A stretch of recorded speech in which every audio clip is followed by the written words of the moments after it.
Mi nombre es Mariela Coppola y esto es El Poder de la Palabra. Bueno, hola, ¿cómo están? Es un domingo y un domingo teníamos ganas de, estar juntas acá para mostrarles o empezar a entender juntos de qué se trata esto que venimos hablando hace un tiempo, de la teoría neurobiológica del apego, que creo que fue bastante explicada, ¿no? Los apegos seguros, los apegos inseguros. Euge es una gran amiga, nos conocemos hace mucho tiempo. Un montón de años. Es astróloga y creo que yo, por lo menos en los procesos terapéuticos que realizo, para mí la astrología es un gran instrumento revelador y que viene de alguna manera a interrelacionar lo que es la psicología, las bases emocionales, cómo nos vinculamos, cómo nos dejamos de vincular, cuál es nuestra cosmovisión acerca del mundo, el propósito, el sentido de la vida. No tiene que ver con la personalidad, sino muchas veces con la esencia, con el ser. Y Euge está absolutamente alineada con esta cosmovisión y por eso trabajamos juntas hace un tiempo. Entonces nos parecía fundamental poder interrelacionar la psicología existencial con la astrología, por decirlo de algún modo, que básicamente tienen casi la misma base epistemológica. O sea, filosóficamente tienen casi la misma base epistemológica. Sí, totalmente. Y aparte, depende de qué tipo de astrología uno practique, ¿no? Que la astrología psicológica es lo que yo hago, que tiene una base junguiana, entonces se habla un poco el mismo idioma. Por eso, sin duda. Digo, esto para desterrar mitos también, ¿no? Que la astrología es una cosa, la psicología es otra. Dentro del existencialismo, y saben que soy filósofa, está absolutamente interrelacionado. Esto también nos parece fundamental. Bueno, ¿se acuerdan cuando hablamos de la teoría neurobiológica del apego? Que es los apegos seguros, los apegos inseguros. El apego seguro basado en la responsabilidad. ¿Se acuerdan cuando hablamos de la importancia de la protección, ¿no? Y la autonomía, ¿no? Mantener este equilibrio importantísimo en la disponibilidad y la disposición afectiva y emocional frente al otro, en este caso frente al niño, que esto por supuesto tiene sus consecuencias en la vida adulta, ¿no? Las consecuencias de la vida adulta es un adulto mucho más responsable afectivamente, más asertivo en el momento de dialogar, que no tiene temor a la intimidad digo con uno, pero la intimidad no es sexualidad, por favor, otro destierro que hay que hacer. La intimidad es conectar con el otro. Y de paso está bueno aclararlo, que hay un sector de la carta natal que es la casa 8, que entre otras cosas es la casa de la muerte, es la casa como para la astrología tradicional muy temida, pero también es donde se ubica la intimidad con un otro. Y todo el mundo dice es la casa del sexo. No, es muchísimo más que la casa del sexo. El sexo es una forma de intimidad. Pero si uno se queda con el sexo, entonces esa casa 8 también pierde muchísima información. Bueno, eso es otro destierro de mitos, porque yo cuando hablo también de la intimidad, yo soy sexóloga también, la intimidad es igual al sexo. No, la intimidad es abrirse en vulnerabilidad con el otro.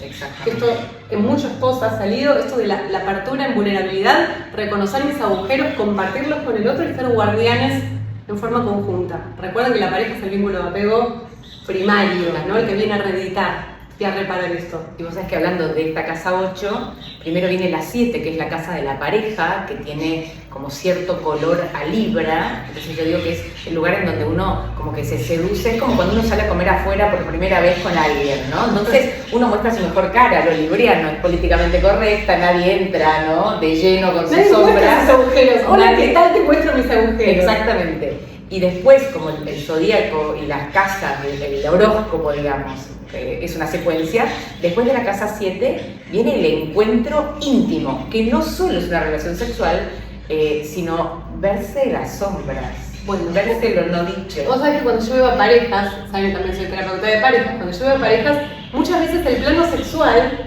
está muy consolidado para ellos, pero de la intimidad no hay intimidad.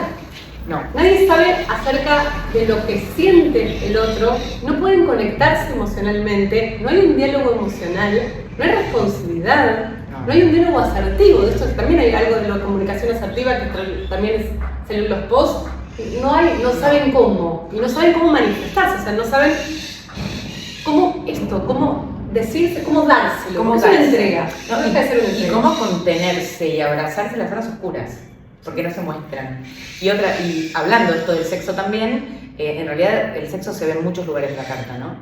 Y este sexo en donde no hay intimidad se ve más en la casa 5, que tiene que ver con el sexo como más por diversión, más por placer. Yo digo, es como el sexo que uno hace medio con uno mismo, ¿no? ¿Sabés lo que hago yo? Cuando yo les digo eso, o cuando escucho eso, yo le digo, es mecánica genital.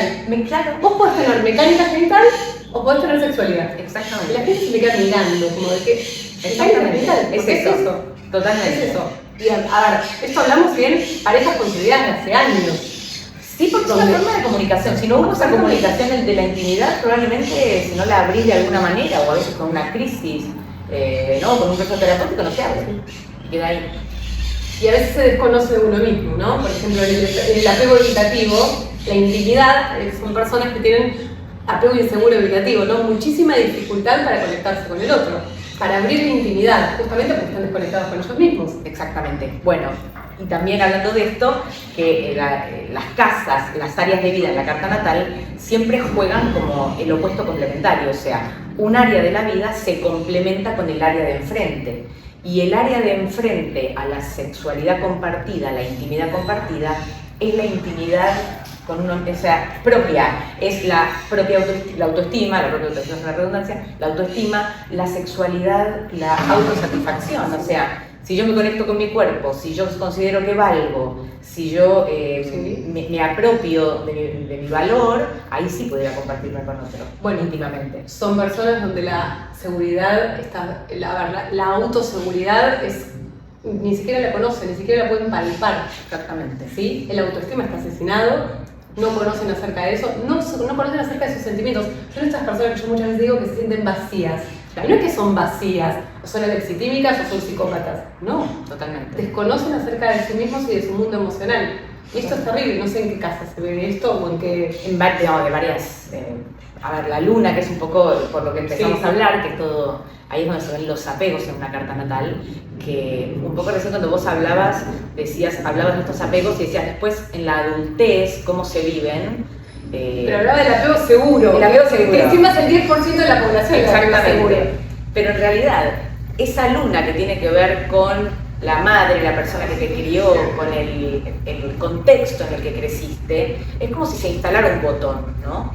O sea, se instala un mecanismo. Y cuando uno es adulto, frente a cualquier situación de vulnerabilidad, frente a la exposición con otra persona de la propia intimidad, cuando empiezan a salir las sombras que yo no quiero mostrar, todo eso de una situación de vulnerabilidad, es cuando la luna se activa. Bueno, en definitiva, no tenemos tanto tiempo como ir pasando luna por luna y revisar el apego, porque tampoco es que es como un axioma, ¿no? Y es como una cuestión matemática de que este apego es para esta luna es para este apego. Digo, no. Acá, al contrario, lo que queremos transmitir es de qué forma están interrelacionadas, de qué forma se mezclan, ¿no? Se juxtaponen de alguna manera filosóficamente, incluso y hasta epigenéticamente, ¿no? Una mirada astrológica con una mirada psicológica existencial acerca puntualmente de este tema. Hoy estamos hablando de la base emocional, los apegos, infancia temprana, cuál es mi forma de amar, cómo me vinculo conmigo, cómo me vinculo con el otro.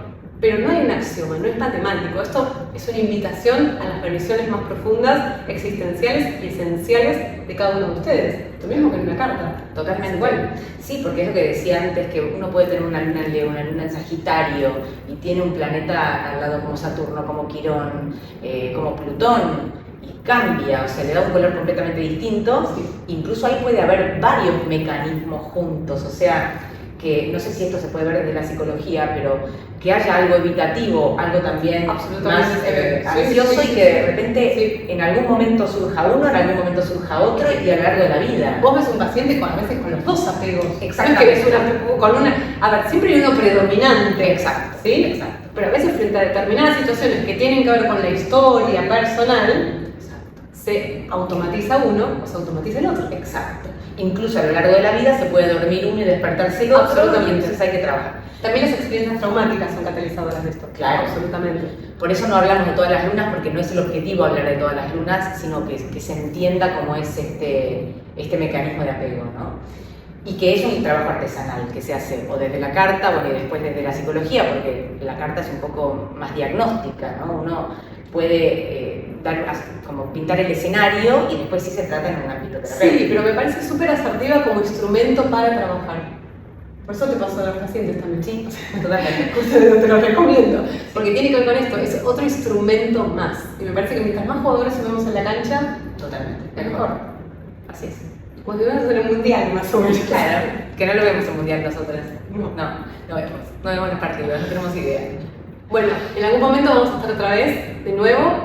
Vamos a invitar a Euge. Muchas gracias por la invitación, Mariel, lindísimo, como siempre.